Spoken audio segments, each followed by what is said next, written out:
Hello students, आज हम lesson number 4 के किसी एक टॉपिक की चर्चा करते हैं, एम्पियर का परिपथीय नियम।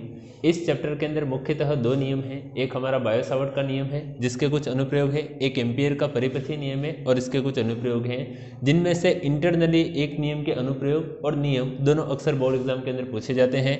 नियम क्या कहता है? नियम कुछ इस प्रकार का कहता है कि यदि हमारे पास में कोई बंद लूप है, कोई इस प्रकार का बंद लूप है जिसके अंदर समान रूप से चुंबकीय क्षेत्र अगर इस प्रकार से पारगमित हो रहा है, चुंबकीय क्षेत्र रेखा यहाँ से गुजर रही है, जिसमें कोई अल्पांश में यहाँ पर dl मानता हूँ। कितना अल्पांश मानता हूँ? dl मानता हूँ। एवं इसमें बहने वाली धारा जो है वो मैं थोड़ी देर के लिए किससे रिप्रेजेंट करता हूँ? I से रिप्रेजेंट करता हूँ। तो मेरे पास में अगर इसके अंदर बहने वाली धारा हमारे पास में I है और यहाँ जो लूप बनाया गया है उसके लिए जो अल्पांश है वो dl है, तो नियम कुछ इस प्रकार से दिया जाता है कि निर्वात में किसी भी बंद पथ के चुंबकीय क्षेत्र के रेखा समाकलन का मान। चुंबकीय क्षेत्र के रेखा समाकलन का मतलब होता है कि इंटीग्रेशन लेना है और क्लोज इंटीग्रेशन लेना है। क्लोज इंटीग्रेशन इस बात को दर्शा रहा है कि ये पथ जो है वो चारों तरफ से कैसा है? बंद है।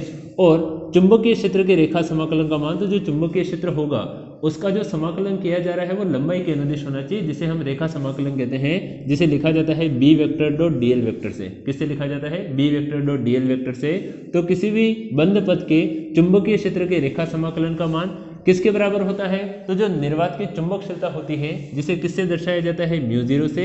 एवं इस बंद पथ से जितनी भी धाराएं गुजर रही हैं, मैं यहाँ पर धारा को I से रिप्रेजेंट कर रहा हूँ, इस बंद पथ से जितनी भी धाराएं गुजर रही हैं उन सबके बीजगणितीय योग के गुणनफल के क्या होना चाहिए? बराबर होना चाहिए, जिसे हम किस नियम से जानते हैं? एम्पियर के परिपथीय नियम के नाम से जानते हैं। दूसरा, हमारे पास में ये नियम इस प्रकार से भी ओपन हो सकता है, डॉट हटाते हैं तो यहाँ पर cos थीटा निकल कर आता है, तो इस प्रकार आएगा हमारे पास में BDL और साथ में कितना चलेगा? cos थीटा μ0 और समेशन कितना निकल कर आ जाएगा? I निकल कर आएगा। इस प्रकार से भी नियम को रिप्रेजेंट किया जा सकता है। दूसरा, अगर इसमें शर्त लगे कि समेशन I जो है जिसमें बहने वाली कुल धारा का मान कितना हो जाए? 0, तो हमारा नियम इस प्रकार से लिखा जाता है close integration B vector dot कितना होता है? DL vector R equal to कितना लिखा जाएगा? 0। ऐसा क्यों हुआ? जैसे समेशन I का मान हम 0 रखते हैं तो पूरे रेखा समाकलन का मान किसके बराबर हो जाता है? 0 के बराबर हो जाता है।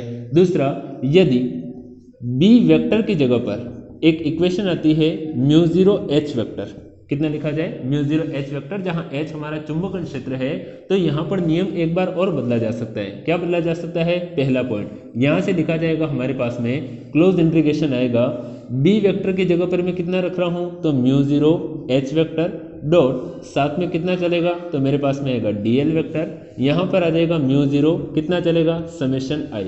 क्या होगा? समाकलन से μ0 को बाहर निकाले, ये निकाला, close integration H vector dot कितना होता है? DL vector R equal to μ0 summation कितना आ जाएगा? I। जहां μ0 से μ0 कटेगा तो आंसर आएगा close integration H vector dot कितना चलेगा? DL vector R equal to कितना चलेगा? समेशन I निकल कर बाहर आता है।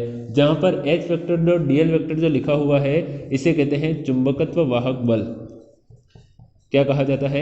चुंबकत्व वाहक बल के नाम से जाना जाता है। तो इस नियम को चुंबकत्व वाहक बल के रूप में भी प्रेजेंट किया जा सकता है। इस नियम के काफी सारे अनुप्रयोग होते हैं, पर जो अनुप्रयोग आता है वो नियम के साथ में आता है, अतः हमारा 1 नंबर आसानी से यहाँ से निकाला जा सकता है एम्पियर का नियम लिखकर। धन्यवाद आप सभी का।